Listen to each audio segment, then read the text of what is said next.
सुप्रभात बच्चों। चलिए हम लोग हिंदी व्याकरण की अपनी कक्षा प्रारंभ करते हैं। पिछली कक्षा में हम लोग ने पाठ 1 भाषा पढ़ा था, है ना। पाठ 1 का नाम क्या था? भाषा और व्याकरण, ये हम लोगों ने पढ़ा था। आज उसके अभ्यास को करेंगे। ठीक, पहले हम लोग मौखिक प्रश्नों को पढ़ते हैं, उसके बाद हम लोग लिखित प्रश्नों की तरफ चलेंगे। सोच के बताना, महाराष्ट्र की भाषा क्या है? महाराष्ट्र में मराठी बोली जाती है, तो वहाँ की भाषा क्या होगी? मराठी। भारत की सबसे प्राचीनतम भाषा कौन सी है? संस्कृत। संस्कृत है वहाँ। बोलना सुनना कौन सी भाषा के अंतर्गत आता है? बोलना और सुनना मौखिक भाषा के अंतर्गत आता है। ठीक, हिंदी दिवस कब मनाया जाता है? 14 सितंबर को, 14 सितंबर को हिंदी दिवस मनाया जाता है। भारतीय संविधान में कितनी भाषाएं सम्मिलित हैं? हिंदी भाषा के साथ 21 अन्य भाषाएं सम्मिलित हैं, यानी टोटल 22 भाषाएं सम्मिलित हैं। ठीक है, चलिए अब लिखित प्रश्नों की तरफ चलते हैं। ये आप कॉपी पे करेंगे। कॉपी पे करने का तरीका आपको मैं बता दूं। पहले ऊपर पाठ 1, पाठ का नाम भाषा और व्याकरण, ठीक, ये लिखेंगे और उसके बाद प्रश्न करेंगे। भाषा किसे कहते हैं? इसके कितने रूप हैं? ठीक, ये प्रश्न है और इसका उत्तर देखिए, मैं निशान लगवा रहा हूँ, आप लोग देख करके लिखेंगे। बड़े हो गए हैं अब आप। ये देखिए, हाँ, अब तक हमने सीखा वाले में, है ना, भाषा के द्वारा मनुष्य अपने विचारों को व्यक्त करता है। ठीक है, भाषा 2 प्रकार की होती है, मौखिक तथा लिखित। यहाँ से लेकर के यहाँ तक ये पहले प्रश्न का उत्तर है। 2 का क मैंने लिखा ना, इसके आगे ऐसे लिख लेंगे।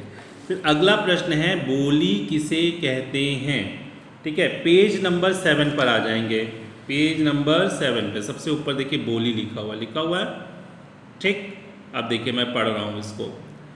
जब कोई भाषा, यहाँ से जब से शुरू करेंगे, जब कोई भाषा केवल बोलचाल के लिए प्रयोग की जाती है, उसका कोई लिखित रूप नहीं होता तथा वह किसी एक क्षेत्र तक ही सीमित होती है, उसे बोली कहते हैं। जैसे राजस्थानी, भोजपुरी। फिर से देखो, जब कोई भाषा केवल बोलचाल के लिए प्रयोग की जाती है, उसका कोई लिखित रूप नहीं होता तथा वह किसी एक क्षेत्र तक ही सीमित होती है, उसे बोली कहते हैं। जैसे राजस्थानी और भोजपुरी। 2 का ख आंसर हो गया।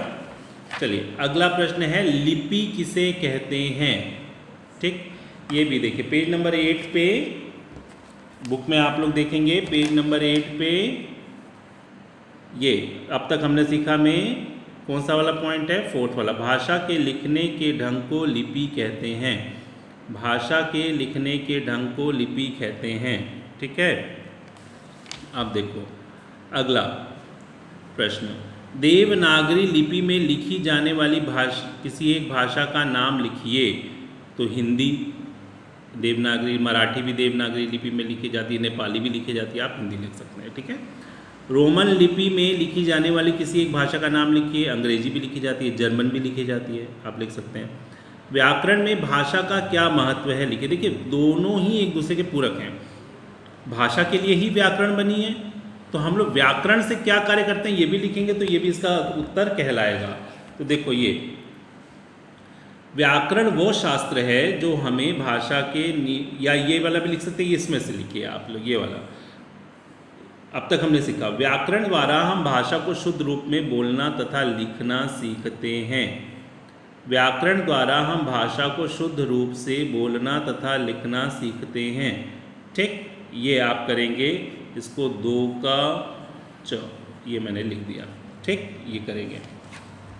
चलिए अब हम लोग टिक, सही और गलत पे टिक लगाएंगे। ओके, भाषा के 4 रूप होते हैं? नहीं, भाषा के 2 रूप होते हैं, तो ये गलत है। फिर संसार में भाषाएं अनेक हैं पर लिपि एक है? नहीं, गलत है, अलग अलग है। रोमन भी लिपि है, फारसी लिपि है, देवनागरी लिपि है, तो ये गलत है। बोली का लिखित रूप नहीं होता? बिल्कुल सही, उसका लिखित रूप नहीं होता। मौखिक भाषा का प्रयोग समाचार पत्रों में होता है? नहीं, लिखित भाषा का प्रयोग होता है। भाषा द्वारा मनुष्य अपने विचार व्यक्त करता है? बिल्कुल सही। पशु पक्षियों द्वारा तरह तरह की आवाज़ें निकालना भी भाषा का रूप है? नहीं, वो ध्वनियाँ हैं, वो भाषा नहीं है।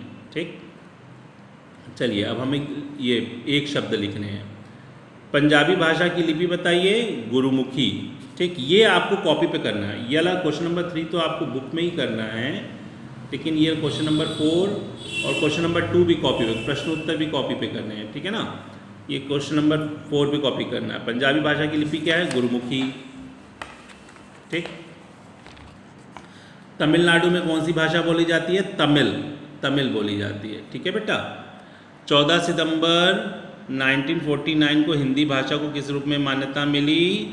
राष्ट्रभाषा के रूप में, राजभाषा के रूप में, ठीक है ना। इसीलिए उस दिन हम लोग क्या मनाते हैं? हिंदी दिवस भी मनाते हैं ना। तो राजभाषा के रूप भाषा की मान्यता मिली, है ना, ठीक है। अंग्रेजी भाषा की लिपि बताइए। रोमन लिपि होती है। चलिए अब यहाँ पर ढूंढेंगे और अपने से लिखेंगे किस राज्य में बोली जाती है भी। पहला तो मलयालम भर दिया। दूसरा देखिए यहाँ पर मराठी,